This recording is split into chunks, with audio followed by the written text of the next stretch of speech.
¿Cómo están, queridas alumnas y queridos alumnos? Hoy día vamos a ver, ¿cierto?, lo que es el dominio de una función, ¿ya? Entonces, como estábamos viendo la última clase, ¿cierto?, teníamos que una función del diagrama sagital es una función, ¿cierto?, es una regla que relaciona un valor del conjunto A con un valor del conjunto B, ¿ya? A esta relación le llamamos función, ¿cierto? En este caso, todos estos elementos del conjunto A se llaman preimágenes y los elementos del conjunto B se llaman imágenes, ¿cierto?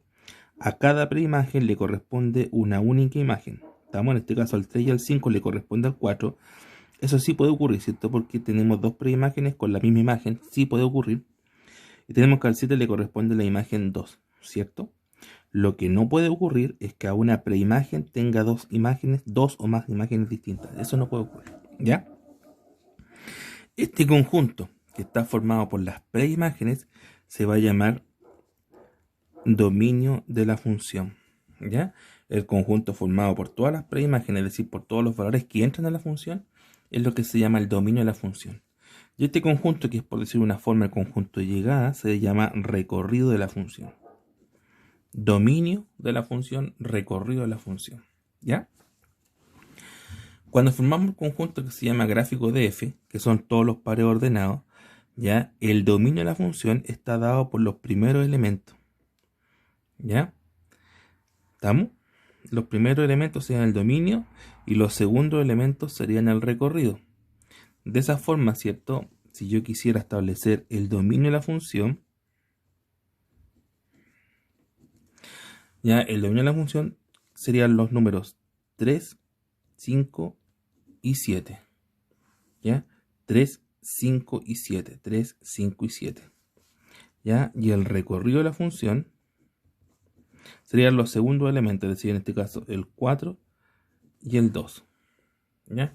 Ese es un 5 por si acaso, porque me quedó medio feo ahí. 5, por si acaso. ¿Ah? ¿Ya?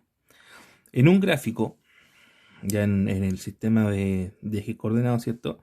El dominio de la función está ubicado en el eje horizontal. Aquí está el 3, el 5 y el 7. ¿Ya? Y el recorrido en el eje vertical. ¿Estamos? Fíjense, acá, ¿cierto? Ubiqué los puntos en el plano. Tengo el par 3, 4, 3, 4. El par 5, 4, 5, 4. Y el par 7, 2, ¿cierto? Ahí puede pasar una curva, no sé, una línea. ¿Ya? ¿Estamos? Cuando yo tengo muchos puntos, esos puntos van formando la figura, que es cierto, puede ser una curva o puede ser una recta. ¿No? Como tengo 3 nada más, ¿cierto? Tengo 3 puntitos, nada más. ¿Estamos? Entonces, diagrama sagital, el dominio sería el conjunto, ¿cierto? O la figura que está a la izquierda. Dominio. ¿Ya? En el diagrama sagital, ¿cierto? El dominio está representado por este conjunto que está a la izquierda. En el gráfico de la función, en este conjunto, ¿cierto? Cuando forma un par ordenado, el dominio es el conjunto de los primeros elementos. Aquí lo puse, ¿cierto? Dominio de la función 3, 5, 7, que acá yo puse 5 porque me había quedado feo. ¿Ya? Y el recorrido son los segundos elementos, 4 y 2. O sea, el recorrido. En un gráfico siempre el dominio está en el eje horizontal. Aquí está el dominio. ¿Estamos? 3, 5, 7. Y el recorrido en el eje vertical. ¿Ya? ¿Estamos? Ya.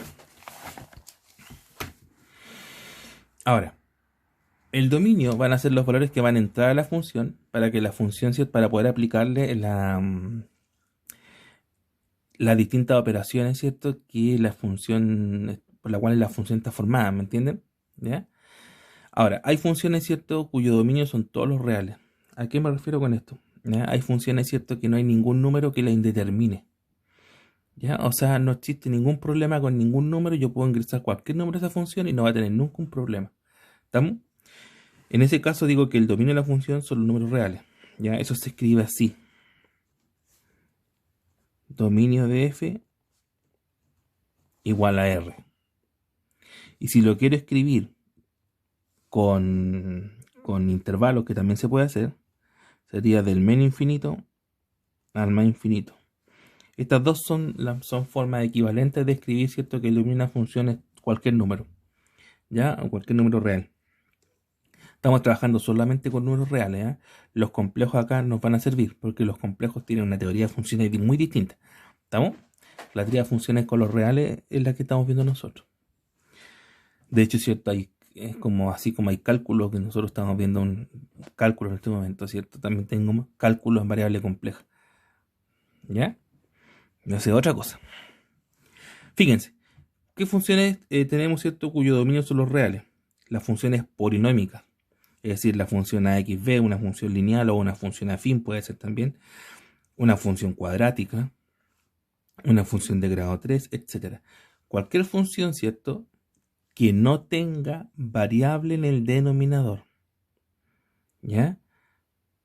Si la queremos con números, ¿cierto? Los ejemplos podría ser f de x igual a 2x cuadrado menos 5x más 6. Esta función, su dominio son todos los reales, porque es una función polinómica de grado 2. Inclusive yo puedo escribir esto. 3 quinto de x menos 1, una función, ¿cierto? Una función afín. ¿Ya? Esta función afín también, ¿cierto? Su dominio son todos los números reales. ¿Ya? Cualquier función polinómica de grado 1, grado 2, grado 3, ¿ya? No importa que esté completa e incompleta. Incompleta, por ejemplo, podría ser una función de este tipo. X cubo menos 5. Es una función incompleta. Polinomio incompleto. ¿Por qué? Porque tiene solamente el grado 3 y el grado 0. Falta el grado 2, el grado 1, el grado 2 y el grado 1. Acá.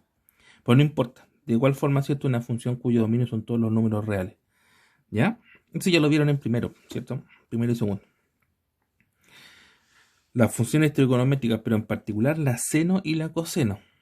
¿Ya? La tangente ya entra a otro campo, la secante, la cosecante y el arco tangente, la cotangente, el arco seno y el arco coseno son otras cosas ya. ¿Ya? Pero lo que es la trigonométrica, ¿cierto? La función seno y la función coseno son funciones cuyo dominio son todos los números reales. ¿Estamos? Es decir, cuando ustedes se topen con estas funciones, con las funciones, ¿cierto?, polinómicas, o la función seno o la función coseno, ustedes ya saben que el dominio son todos los reales. ¿Esto para qué nos va a servir? Esto nos va a servir, ¿cierto?, cuando veamos las derivadas. ¿Ya? Una función es derivable siempre y cuando, ¿cierto?, sea continua en un intervalo. Y para que sea continua en ese intervalo, ¿cierto?, no tiene que tener puntos de discontinuidad. Y los puntos de discontinuidad, ¿cierto?, lo van a dar esos puntos que vamos a tener que sacar del dominio, que los vamos a ver un poquito más adelante. ¿Ya? Entonces, por ejemplo, ustedes necesitan derivar estas funciones simplemente las derivan. Siempre ocuparse de la continuidad porque ya saben que su dominio son todos los reales. ¿Estamos? Eso lo vamos más adelante, sí, pero ahora se lo estoy explicando, ¿ya? La parte del dominio, la parte inicial. Fíjense, la función, ¿cierto?, que son raíces, pero de índice impar. Estamos hablando de la raíz cúbica, la raíz quinta, la raíz séptima, la raíz novena.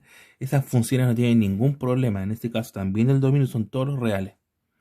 ¿Ya? Dominio, todos los reales. La función valor absoluto. La función valor absoluto, recuerden que los números reales, ¿cierto?, es aquella que me da la distancia de un número respecto del 0. Ejemplo, valor absoluto de 3 es 3. Valor absoluto de 0 es 0.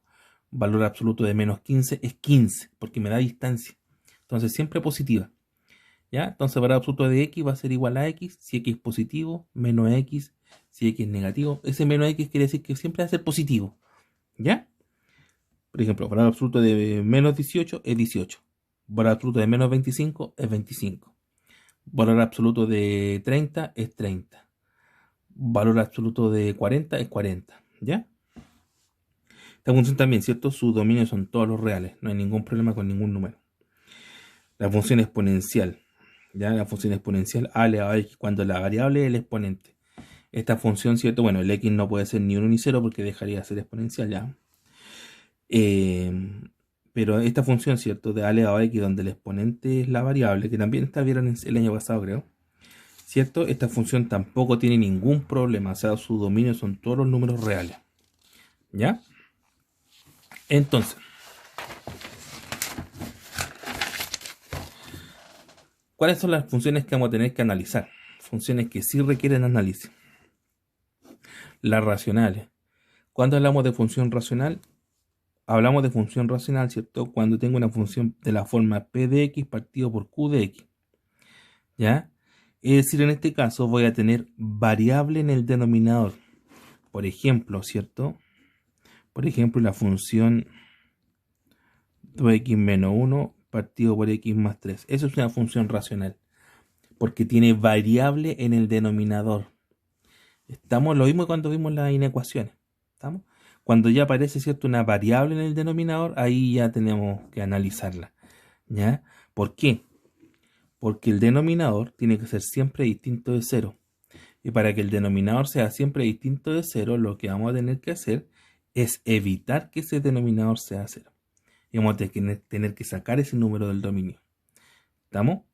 Lo vamos a ver en forma detenida en cada caso. ¿Estamos? Ahora lo estoy explicando en formas generales. La otra función que vamos a tener que analizar son cuando tengamos raíces cuadradas o funciones de índice par. Es mucho más común que nos salga la raíz cuadrada. ¿Ya? La raíz cuadrada es más común, mucho, pero muchísimo más común. ¿Estamos? Ahora, cuando tengo funciones de raíz cuadrada, ¿cierto? O raíz de índice par, la idea es que la cantidad subradical sea siempre mayor o igual que cero. Por lo tanto, para que eso se cumpla, vamos a tener que dejar un conjunto de elementos fuera de la función. Es decir, vamos a tener que restringir el dominio. ¿Estamos? Por esa razón hay que analizarlo. Y la última función que vamos a analizar, ¿cierto?, es la función logaritmo.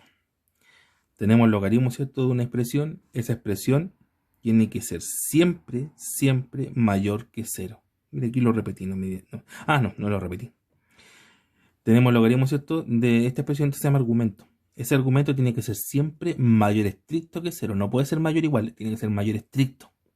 ¿Ya? Aquí se dan cuenta que nos vamos a encontrar nuevamente con las inecuaciones. ¿Ya? Mayor estricto que cero. ¿Ya?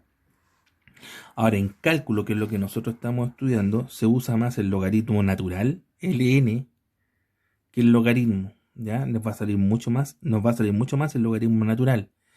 El logaritmo natural es un logaritmo con la única diferencia que su base es el número e. ¿Ya? El número e. Recuerden el número e, ¿cierto? 2,618, etc. Ese número trascendente también, igual que el número pi. ¿Ya? Que sale mucho, ¿cierto? Los modelos matemáticos, mucho. Te salen en biología, en física, en economía, en crecimientos poblacionales, mucho. Por eso se ocupa el logaritmo natural. ¿Ya? Y la calculadora, ¿cierto?, lo trae, el logaritmo natural específico. Y el logaritmo natural en la calculadora, todo lo confundimos. Ahí está el logaritmo, ¿cierto?